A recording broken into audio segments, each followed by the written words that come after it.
صلی اللہ علیہ وسلم کلکم راع وکلکم مسئول عن رعیتہ۔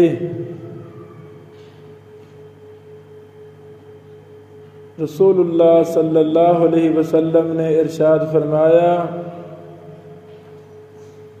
تم میں سے ہر شخص حکمران ہے، نگران ہے اپنے رعایا کا، اپنے اہل و عیال کا، بیوی بچوں کا۔ ہم میں سے ہر شخص اپنے گھر کا حکمران ہے۔ ہر شخص سے قیامت والے دن اس کے گھر کے بارے میں، رعایا کے بارے میں سوال کیا جائے گا۔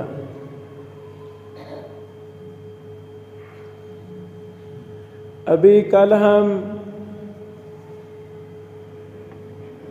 اپنے سرزمین پاکستان کے لیے حکمران کے انتخاب پر کل ہم نے کوشش کی۔ اللہ رب العالمین سے دعا ہے، اللہ اس ہمارے پیارے ملک پاکستان کو وہ حکمران عطا فرمانا جو تیرے دین کے لیے بہتر ہو، جو اس خطہ ارض پاک کے لیے بہتر ہو، جو ہم جیسے غریب پبلک عوام کے لیے یا اللہ جو بہتر ہے اس کو ہی حکمرانی عطا فرمانا۔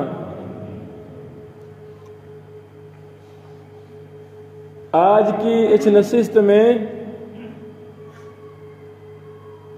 میں جس گھر کا میں حکمران ہوں، جس گھر کے آپ حکمران ہیں،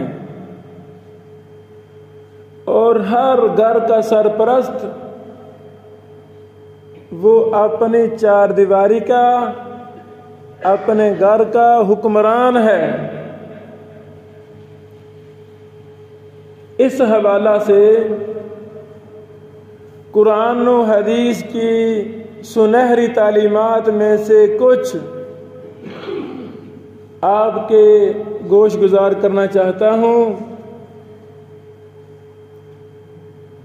تاکہ میں اور آپ اپنی حکمرانی کو بہتر سے بہتر انداز میں پورا کریں۔ حضرات گرامی،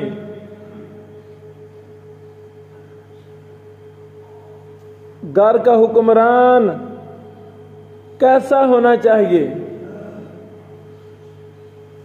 سب سے پہلی بات، گھر کا حکمران قرآن و حدیث کی تعلیمات کو سمجھنے والا ہونا چاہیے۔ میرے گھر میں بیٹے ہیں، بیٹیاں ہیں، پوتے پوتیاں، نواسے نواسیاں، پوری فیملی ہے۔ میری چار دیواری کے اندر میری حکمرانی چلنی ہے۔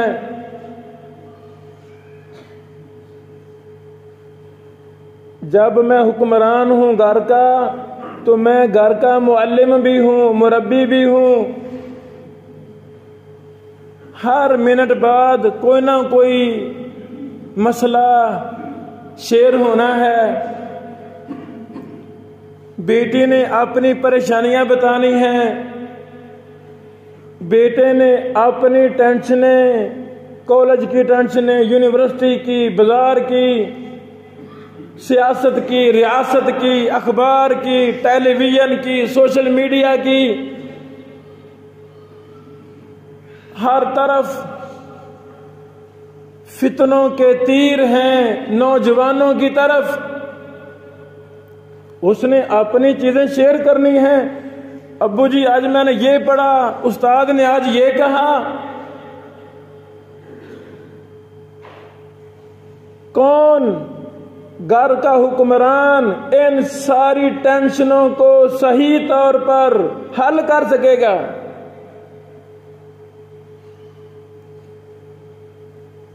A to Z تمام مسائل، خواہ روحانی ہوں، خواہ دینی ہوں، خواہ طبی ہوں، خواہ معاشرتی ہوں، یہ ہر انسان کو پیش آتے ہیں. میرے گھر میں مسئلہ ہے، میری بیٹی کو وہ ہمسائے کے گھر جا کے نہیں پوچھے گی، وہ مجھ سے پوچھے گی ابو جی ذرا بیٹھیں، یہ مسئلہ مجھے پیش ہے، سمجھائیں مجھے، موٹیویٹ کریں. اپنی عوام کے، اپنی بچوں کے وہی مسائل حل کرے گا جس کے پاس قرآن و حدیث کا علم ہوگا.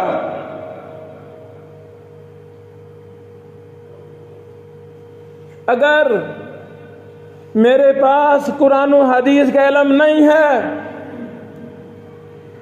میں اپنی اولاد کو موٹیویٹ نہیں کر سکا، اس کی پریشانی کو حل نہیں کر سکا، گویا کہ میں اپنی رعایا کا اہل نہیں ہوں. میری رعایا ضرور بھی ضرور اپنی ٹینشن کسی اور کے سامنے شیئر کرے گی، اگلے کا پتہ ہی نہیں ہے وہ کس مائنڈ کا ہے. نشئی کے ہاتھ میرا بیٹا چڑھ جائے گا، وہ میری اولاد کو نشے پہ لگا دے گا. کوئی بے دین مرتد قادیانی کے ہاتھ میرا بچہ چڑھ جائے گا، وہ اسے قادیانی بنا دے گا. میری بیٹی جس کو باپ نے موٹیویٹ کرنا تھا، اس کے مسائل حل کرنے تھے، اگر مجھے نئی مسائل کا پتا، میں اپنی بچی کو موٹیویٹ نہیں کر سکا، لا محالہ یہی میری بیٹی اپنی پریشانیاں اپنی ٹیچر کو بتائے گی، کلاس فیلو کو بتائے گی، کسی نہ کسی کو ضرور شیئر کرے گی. نفع بھی ہو سکتا ہے، نقصان بھی ہو سکتا ہے. سب سے پہلا نقطہ میں یہ سمجھانا چاہتا ہوں، گھر کا حکمران قرآن و حدیث کا علم والا ہونا چاہیے. یہ کیسے ممکن ہے؟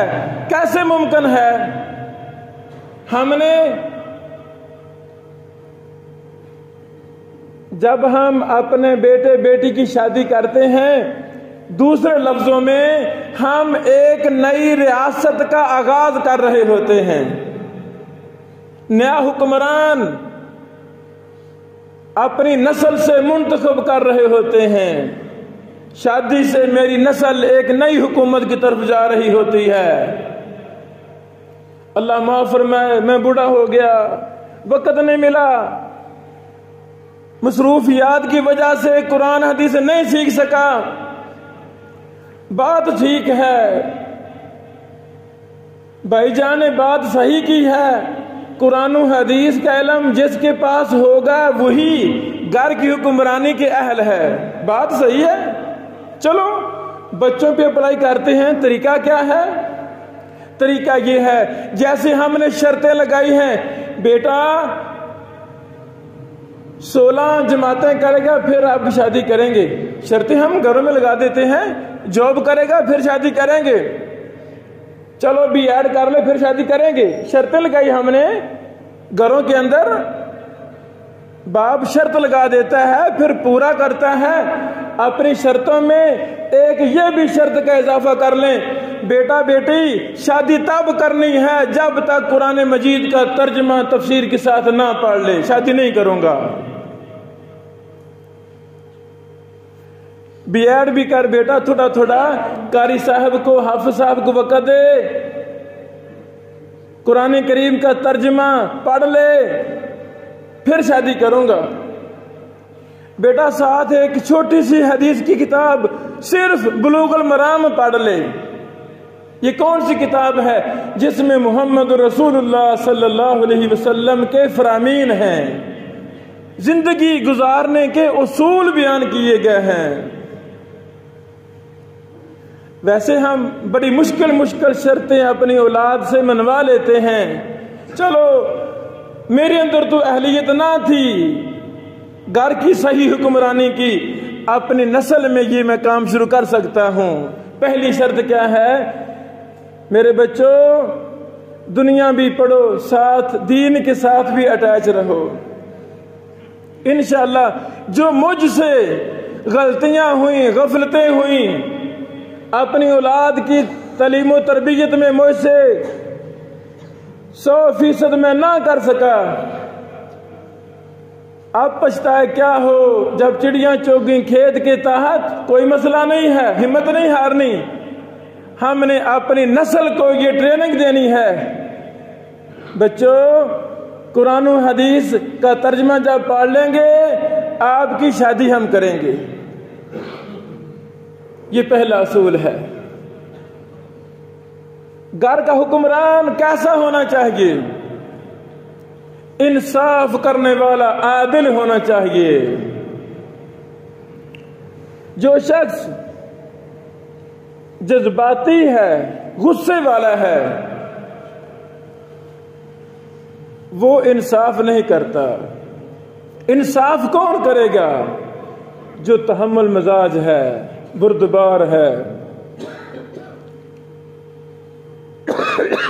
جس کے ذہن کے اندر یہ نقطہ بیٹھا ہوا ہے، انصاف کروں گا تو قیامت والے دن انبیاء علیہم السلام کے ساتھ کھڑا ہوں گا، صدیقین شہداء کے ساتھ کھڑا ہوں گا۔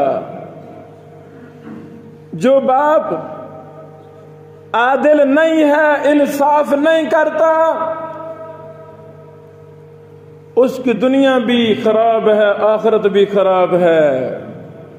انصاف کرنے والا حکمران ہونا چاہیے، باپ ہونا چاہیے۔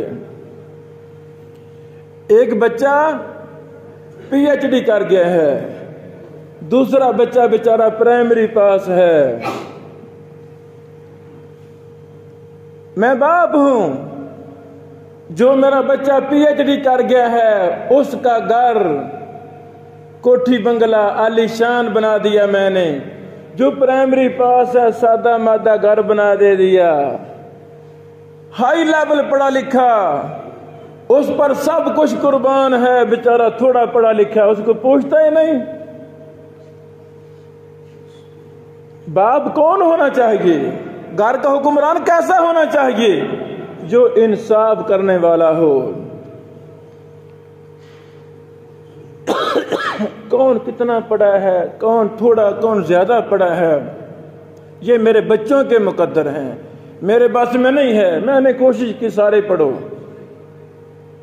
جو میرے بس میں ہے وہ ہے انصاف کرنا۔ ایک صحابی رسول اللہ صلی اللہ علیہ وسلم کی خدمت میں حاضر ہوئے، فرمایا میں نے اپنے فلاں بیٹے کو باغ دے دیا ہے، باغ دے دیا ہے، تحفہ دے دیا ہے۔ اس موقع پہ نبی پاک علیہ السلام نے کیا فرمایا تھا؟ او اللہ کے بندے باقی بچوں کو بھی تحفہ دے، باغ دے، انصاف کر۔ نہیں جی میرے پاس اور باغ نہیں ہے، پھر اسے بھی واپس لے۔ باپ جس سے راضی ہے اس کو کروڑ روپے کی پراڈو بھی مہیا کی ہوئی ہے۔ جو بچہ ان پڑھ ہے، میری تھوڑی بہت ان بن رہتی ہے بیٹے سے، اس کو موٹر سائیکل لے کر دی ہوئی ہے، یہ انصاف نہیں ہے۔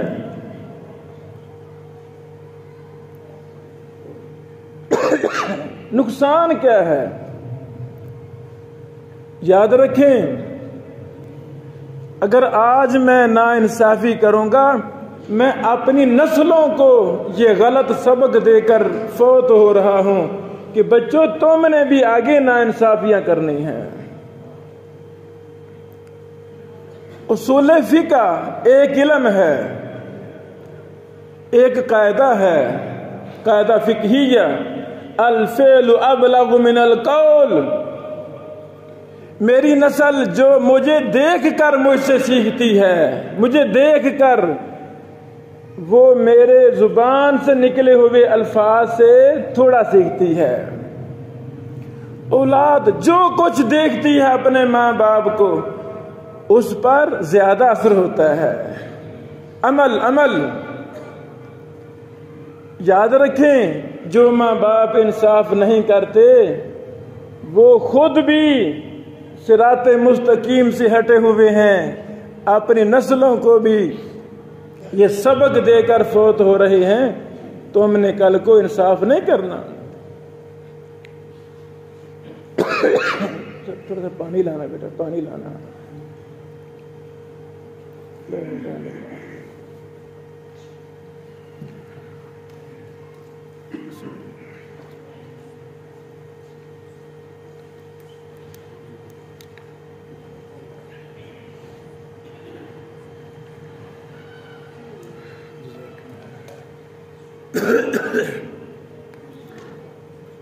حضرات گرامی،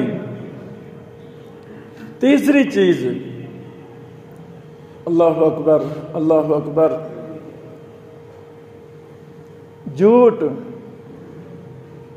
اگر حکمران جھوٹ بولنا شروع کر دے، اس کی پوری نسل جھوٹ پہ لگ جائے گی، اس کی پوری نسل جھوٹ پہ لگ جائے گی۔ مشہور واقعہ آپ نے سنا، پڑھا، بیٹی دودھ میں پانی ملا دو، بیٹی دودھ میں پانی ملا دو۔ نہیں ماں، اللہ دیکھ رہا ہے، عمر بن خطاب کا دور ہے، عمر بن خطاب نہیں ہے، ملا دو۔ بیٹی نے انکار کیا، نہیں عمر نہیں ہے تو پھر کیا ہوا، اس کا رب تو دیکھ رہا ہے نا۔ پتہ ہے یہ کون بچی تھی؟ اللہ اکبر اللہ اکبر، امیر المومنین عمر بن عبد العزیز رحمہ اللہ کی دادی جان تھی یہ عورت۔ یہ جو بچی کہہ رہی ہے نہیں میں دودھ میں پانی نہیں ملاؤں گی، اللہ کا ڈر، جھوٹ سے نفرت، سچائی سے محبت، جب حکمران کے دل و دماغ میں یہ بات بیٹھی ہوگی، وہ اپنے بچوں کے سامنے پوری زندگی میں ایک بھی جھوٹ نہیں بولے گا۔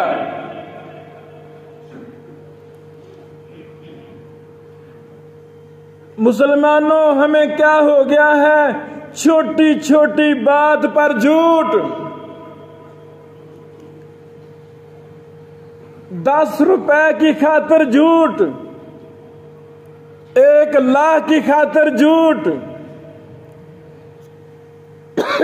ٹھیک ہے، جھوٹ بولنے سے لاکھ کی بچت ہو جائے گی، لیکن یہ جھوٹ ہماری نسل کو، ہماری اولاد کو تباہ و برباد کر کے رکھ دے گا۔ اللہ اکبر۔ حکمران جو گھر کا سربراہ ہے، باپ ہے، وہ گھر کا حکمران ہے، وہ کیسا ہونا چاہیے؟ حضرات گرامی، 2 مکھیاں 2 کردار، 2 باپ 2 کردار۔ یہ میرا گھر ہے، یہ دوسرے کسی اور بزرگ کا گھر ہے۔ ایک گھر میں تہجد کے وقت قرآن پڑھا جا رہا ہے، ایک گھر میں، دوسرے گھر میں صبح کی نماز کے لیے بھی اٹھنا نصیب نہیں ہے۔ دونوں حکمران زندہ ہیں۔ ایک حکمران کے گھر میں پوری رات تہجد کا اہتمام کیا جا رہا ہے، دوسرے گھر کے اندر 5 وقت کی فرضی نماز کا بھی اہتمام نہیں کیا جا رہا۔ اللہ والو، سیدنا ابو ہریرہ رضی اللہ تعالی عنہ وہ بھی گھر کے حکمران تھے۔ انہوں نے اپنے گھر کا ماحول کیسا بنایا تھا؟ وہ گھر میں 3 افراد تھے، میاں بیوی اور تیسرا ان کا خادم غلام۔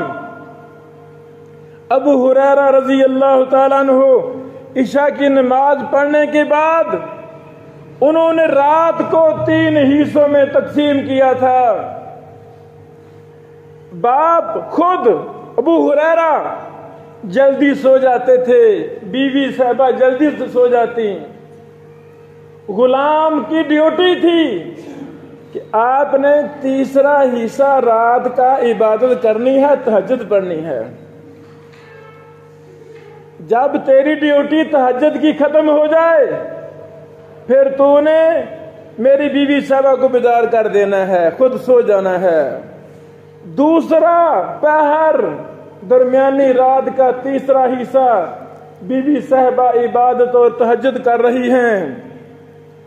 جب ان کی ڈیوٹی ختم ہوتی آخری تیسرا حصہ شروع ہوتا، وہ ابو ہریرہ کو بیدار کر دیتی۔ مقصد کیا ہے؟ وہ گھر کتنا ہی بابرکت گھر ہے جس گھر کے اندر پوری رات تہجد کا اہتمام کیا جاتا ہو۔ میں اپنے آپ سے پوچھوں، آپ اپنے سے پوچھیں، ہمارے گھر کے ماحول کدھر جا رہے ہیں؟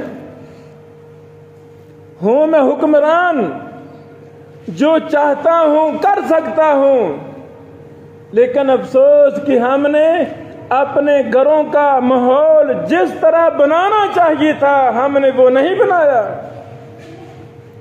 اللہ والو، پاکستان کا حکمران کون ہونا چاہیے، کون نہیں ہونا چاہیے، ہمیں بڑی زیادہ پشیمانی ہے، فکر ہے۔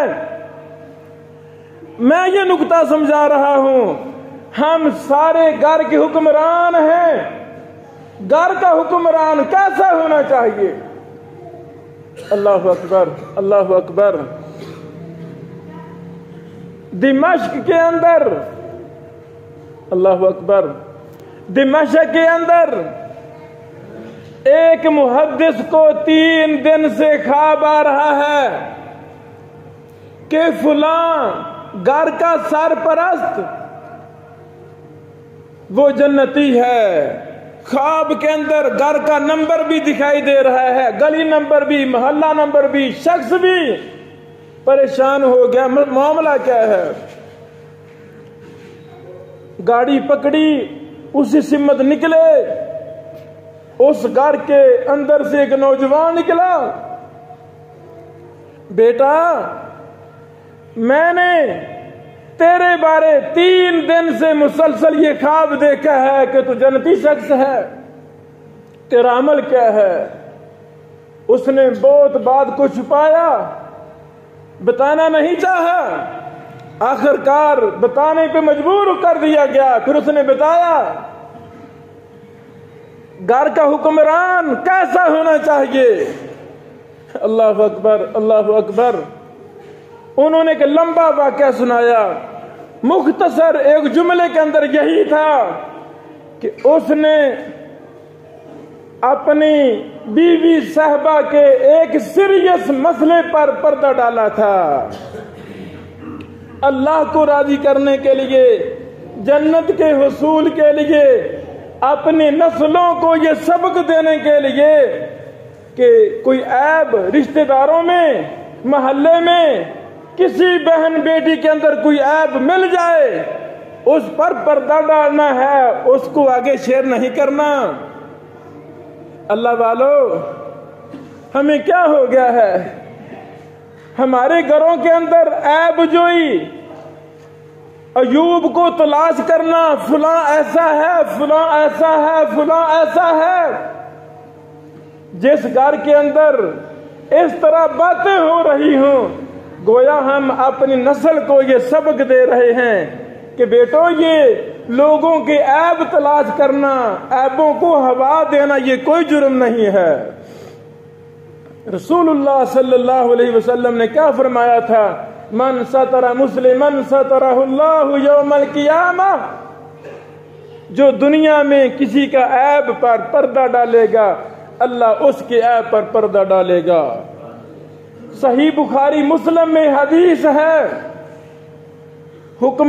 میں حکمران ہوں گھر کا، میرا باؤنڈری ایریا، میری چار دیواری کا کیا قانون ہونا چاہیے؟ صحیح بخاری مسلم میں حدیث ہے، رسول اللہ صلی اللہ علیہ وسلم کی بیک وقت 9 ازواج مطہرات تھیں، ہماری مائیں 9 تھیں، 9 بیویاں تھیں، ہر کسی کی 4 دیواری الگ الگ تھی۔ اس حدیث سے محدثین نے ایک اصول اور مسئلہ اخذ کیا ہے، وہ مسئلہ یہ ہے اللہ تعالیٰ نے اگر 2 بیٹے دیے ہیں ان دونوں بیٹوں کا گھر الگ الگ ہونا چاہیے۔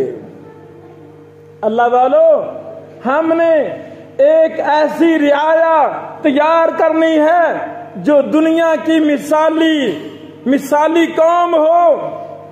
میرا بیٹا میری بیٹی جس بھی معاشرے میں جائے گی وہاں ایک سنہری کردار ادا کرے گی، ایک سنہری نسل کو جنم دے گی، تو اس کے لیے سب سے پہلا کردار، پہلا رول 4 دیواری کا ہے۔ یہ جو آج کل باپ نے تصور بنا لیا ہے 5 بیٹے ہیں تو بھائی سارے یہاں ہی رہیں گے، میں تو کسی بچے کو الگ نہیں کروں گا، ایک ہی حویلی میں ہم سب کو بند کر دیتے ہیں، آنکھوں کے سامنے رکھتے ہیں۔ اللہ والو، یہ وہ حکمران جو اپنی رعایا کو صحیح سمت پر لے جانا چاہتا ہے وہ ایسے نہیں کرے گا۔ 9 ساس کی لڑائی، دیور جیڑ کی لڑائی، یہ جنگیں ہیں۔ محمد رسول اللہ صلی اللہ علیہ وسلم سے پوچھا گیا تھا، اے اللہ کے نبی علیہ السلام دیور کے بارے میں کیا خیال ہے؟ دیور کیا بلا ہے؟ رسول اللہ صلی اللہ علیہ وسلم نے فرمایا الہم والموت، دیور موت ہے۔ کیا مطلب؟ اس حدیث کی شرح میں بے شمار ائمہ محدثین کے اقوال ملتے ہیں، اس سے مراد کیا ہے؟ اللہ والو، جب بھی ہم نے بیٹے کی شادی کرنی ہے اپنی بہو رانی کے لیے، وہ میری بیٹی آپ کے گھر آ رہی ہے، اس کو ہم نے 100% پردے کا اہتمام دینا ہے، اس کی زندگی الگ ہونی چاہیے، 4 دیواری اس کی الگ ہونی چاہیے، تاکہ وہ ہماری نورانی، ہماری بہو 100% پردے کے اندر رہے، پردے کے اندر رہے۔ کیسے رہے گی؟ کب رہے گی؟ جب ہم اس کی 4 دیواری الگ کریں گے، اور یہ خوشی کے ساتھ ہمیں کرنا چاہیے۔ ہم کب کرتے ہیں 4 دیواری؟ کب کرتے ہیں؟ جب بیٹے آپس میں ایک دوسرے کا سر پھاڑتے ہیں، جب جنگیں گھروں میں ہوتی ہیں، لو جی جنگیں شروع ہو گئی، آپ اللہ کلا کر دو۔ نہیں بھائی، ہمیں اسلام نے یہ اصول سمجھایا ہے، حکمران اس کو بنایا جائے جس کو پتا ہو اسلامی قوانین کا۔ کیسے ممکن ہے؟ میری نسل کیسے اسلام کے مطابق زندہ رہ سکتی ہے؟ تو اس میں 4 دیواری کا سسٹم رسول اللہ صلی اللہ علیہ وسلم نے ہمیں دیا۔ غربت تھی، کچھ بھی پاس نہیں تھا، پتھر تھے، ان پتھروں کو کھڑا کر کر کے 9 گھر، جہاں مسجد نبوی ہے، روضہ رسول، یہ ہماری امی سیدہ عائشہ رضی اللہ تعالیٰ عنہا کا گھر تھا، اور 4 دیواری الگ تھی۔ دوسری ہماری ماں کی 4 دیواری الگ تھی، تیسری کی الگ تھی۔ یہاں سے اصول میں آپ احباب کو، اپنے آپ کو سمجھانا چاہتا ہوں، اللہ توفیق دے ہم گھر اس نقشہ کے ساتھ بنائیں۔ انجینئر صاحب ایسا نقشہ بنانا ہے میرا ایک بیٹے کے گھر اور ہو، دوسرے کا الگ گھر ہو، کچن الگ ہو، باتھ روم الگ ہو، چار دیواری الگ ہو، مین گیٹ الگ ہو. تو جب ہمیں اصول کا پتہ لگ جائے گا ہم ضرور بھی ضرور اس کے مطابق ہی اپنے نقشے بنائیں گے. حضرات گرامی، یہ چند اصول جو میں نے ایک باپ، ایک گھر کا سرپرست کیسا ہونا چاہیے، یہ حکمران ہے. ہر طرف چوری ہی چوری ہے، ڈاکہ ہی ڈاکہ ہے، جھوٹ ہی جھوٹ ہے. یہ جو ہمارے معاشرے میں گند پھیلا ہوا ہے، محسوس نہیں کرنا یہ ہمارے ہی بیٹے ہیں، یہ ہمارے ہی گھروں میں آ کے کھانے کھاتے ہیں، گھر میں ہی سوتے ہیں. ابھی پچھلے ہفتے ایک کاروباری بھائی سے میری ملاقات تھی، وہ مجھے اپنے کاروبار پہ لے گیا. مجھے کہتا ہے شیخ صاحب 1000 ملازم میں رکھ چکا ہوں اپنے کاروبار میں، 1000 بندہ، ان میں سے ایک بھی کام کا نہیں ہے، ساری 2 نمبر، ساری ہیرا پھیری کرنے والے. وہ بچے ہمارے ہیں، وہ بچے آپ کے ہیں. ہمارا گھر کا سسٹم کیسا نکما فضول بن چکا ہے کہ ہمیں گھر کی پرواہ نہیں، ہمیں بیٹیوں کی پرواہ نہیں، ہمیں بیٹوں کی پرواہ نہیں. اللہ والو، یہ بچے ہماری جنت ہیں. اگر آج ہم اچھے ہیں تو یہ دعا کا ذریعہ ہمارے دادا کے لیے، یار ان کے دادا بھی اچھے ہوں گے. ہم علامتیں ہیں اپنے ماں باپ کا، شعار ہے ان کا. آئیں ہم ایک نئی نسل کو جنم دیں، اپنے گھروں کے ماحول کو تبدیل کریں. یہ موبائل، یہ لیپ ٹاپ، یہ فیس بک، یہ چیزیں ماں باپ کڑی نظر رکھیں. اچانک کہا جائے بیٹی صاحبہ ذرا موبائل دو، اپنا پین کوڈ لگاؤ، میں دیکھنا چاہتا ہوں. اللہ والو، یہ چیزیں یہ شیطان کے آلات ہیں. رحمان کی عبادت، رحمان کی تعلیمات کے ساتھ جڑنے کے بھی آلات ہیں. ہم نے اپنی نسلوں کو اس کا مثبت طریقہ ہم نے مجبور کرنا ہے. بیٹا نہیں، بس اسلام کو سیکھنے تک یہاں رہنا ہے، کہ چھوٹی موٹی سیاست کی خبر بس، ورنہ یہ جہنم کے آلات ہیں، شیطان کی آلات ہیں. اگر ہم نے کنٹرول نہ کیا تو مزید نقصان ہوگا. اللہ تعالی ہم سب کو صحیح حکمران بننے کی توفیق عطا فرمائے.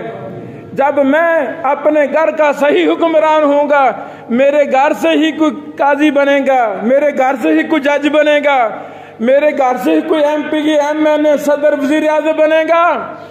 پھر کہتے ہیں نہیں جی جج صاحب صحیح نہیں دے، وہ پولیس والے صحیح نہیں دے، وہ ٹیچر صحیح نہیں دے. پھر ہم باتیں کرتے، بھائی وہ کہاں سے آئے ہیں؟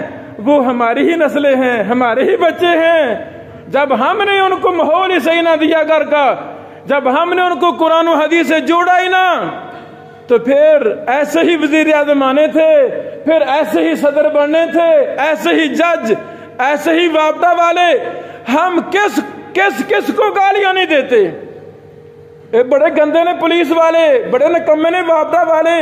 اللہ والو، یہ ہمارے ہی بچے ہیں، یہ ہم نے ان کو تیار کیا ہے جھوٹ پر، بے ایمانی پر، حرام کھانے پر، ہم نے ان کو سکھایا ہے.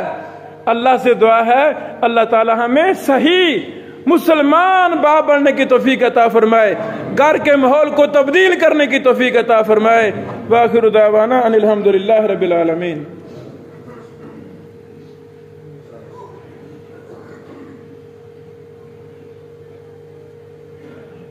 ان الحمد للہ نحمده ونستعینه ونستغفره. اللهم صل على محمد وعلى آل محمد كما صليت على إبراهيم وعلى آل إبراهيم إنك حميد مجيد. اللهم بارك على محمد وعلى آل محمد كما باركت على إبراهيم وعلى آل إبراهيم إنك حميد مجيد. ایک اہم مسئلہ جمعہ سے پہلے ایک بزرگ نے پوچھا، اس کا تعلق ہم سب کے ساتھ ہے. تو میں نے مناسب سمجھا کہ جمعہ میں شیئر کیا جائے۔ مسئلہ یہ ہے 24 گھنٹے میں 3 ایسے اوقات ہیں جن میں نماز پڑھنا منع ہے۔ 3 ایسے وقت ہیں جن میں نماز پڑھنی منع ہے۔